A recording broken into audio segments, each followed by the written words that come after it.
I'm here with Ed Watts, who is a lieutenant with the Fremont Police Department. Right. And we're here at the 2025 Strengthening Democracy Awards. I know it's not a short drive for you from Fremont, so I was curious, why did you decide to attend the event tonight? What brings you out?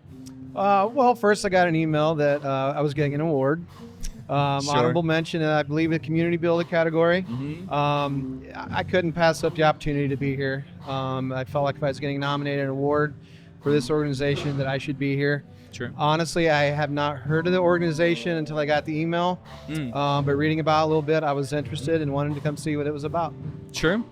Well, to that point, I noticed that, members of your community have noted that as a lieutenant with the Fremont PD, you've sort of gone above and beyond, specifically in terms of reaching out to Fremont's sizable Hispanic and Latino community. Can you talk a little bit about what sort of has made that such a priority for the department and for you? I really fell into it kind of by accident. A couple of years ago, I was given the opportunity to attend a DEI training workshop. And during the workshop, I met Christine Torres, who is the Director of Marketing Development for Membership and Development for our Chamber of Commerce. I had not met her previously. We became friends during the training, and she actually facilitates a group called the Spanish Networking Group, which is a group of bilingual business professionals from Fremont and the metro area. And they had been looking to build a relationship with the police department. I don't want to say our relationship with the Hispanic Latino community at that time was bad. It was distant. We just didn't have one. She asked me if I'd be willing to attend this meeting. I decided to go check it out, see what it was about. She introduced me to so many awesome people. I began attending the meetings monthly, getting to know more people, and just hearing the stories from the members of the community, just about how they wanted a better relationship with the police department, hearing about some of their struggles coming here, and hearing things like they were reluctant to call the police department, even if they were a victim of something, because they didn't know what the repercussions might be of having law enforcement in their home. And that really is just what got me really enthusiastic about it. Trying to educate them about what our role in the community is, what our role with their community is, that they can reach out to us if they need help. They don't need to be afraid. And that's really just what kind of got it going. Sure. I know that one of your priorities has also been trying to recruit officers who speak Spanish for the sake of kind of improving that community engagement.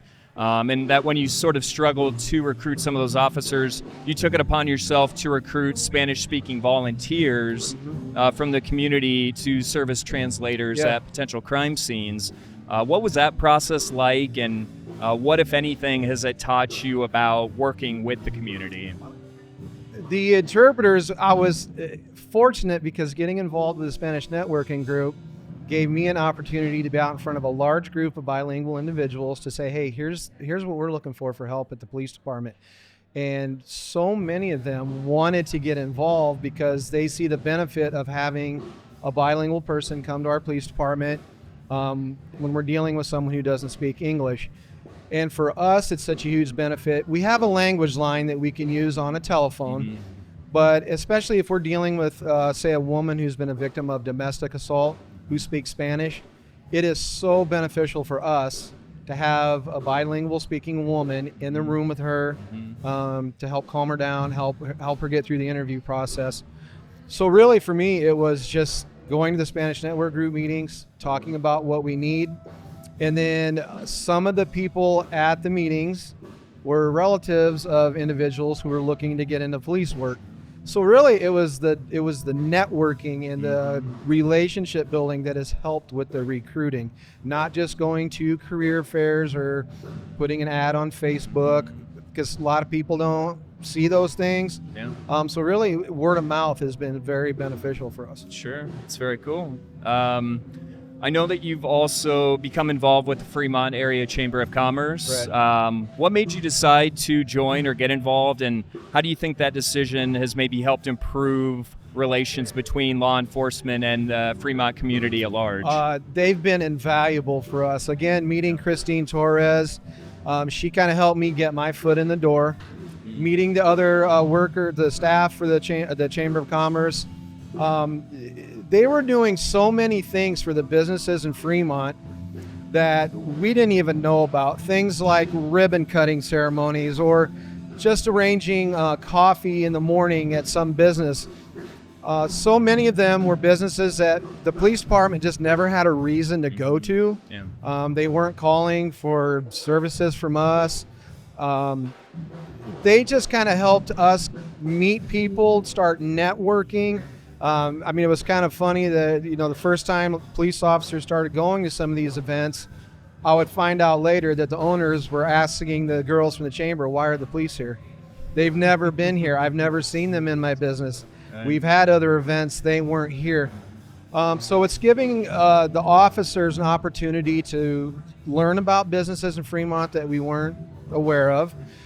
They also do things with many of the nonprofits, the community partners that we have in Fremont that we just didn't have relationships with before. So we're building this cohesive group with the police department and so many of our nonprofits now that we can work together. So if we go to a scene where there's nothing as a police officer I can do, we now have more resources that we can refer people to for help, Right. which has just been huge for us. Sure. I would say, based on all you've done in Fremont, everything I've read, you maybe see the role of lieutenant as being more than just enforcing the law. Can you talk more about how you actually do see your role and maybe where you think that perspective comes from? It has really changed for me just in the last couple of years. I've been doing this for 30 years. If you asked me 30 years ago what my role as a police officer was, it was to fight crime and arrest bad people. The community advocacy part, I always looked at as that's what nonprofits do. That's what our community partners do. Now I understand that without the trust of the community, without this partnership, our job is that much harder. If we can get people to trust us and break down that mindset of it's us versus them, it just benefits the whole community. You're clearly someone who is comfortable communicating with the public, but you also seem to recognize the value of communicating. As someone who holds a position of power in your community, how do you think about transparency and the role of communication in trying to sort of elevate transparency in the community? Transparency is difficult. We have to be honest with people. We have to tell them what is happening. But sometimes we have to keep some things to ourselves so it doesn't jeopardize an investigation. Sure. Or a reputation of somebody it might be being damaged. But people have to know this is what we can do for you. This is what we can't do for you.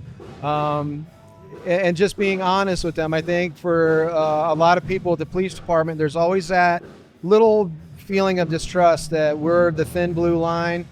We're keeping things to ourselves, but that is something we're really working on being transparent and open and honest, just to let people know this is why we're here, this is what we can do to help, this is what we can't. And that's how we build that relationship. True. Well, we thank you for your service. We thank you for being here tonight. It's my pleasure, and thank you for the invite. Congratulations on being recognized, and hope you enjoy the evening. Thank you very much.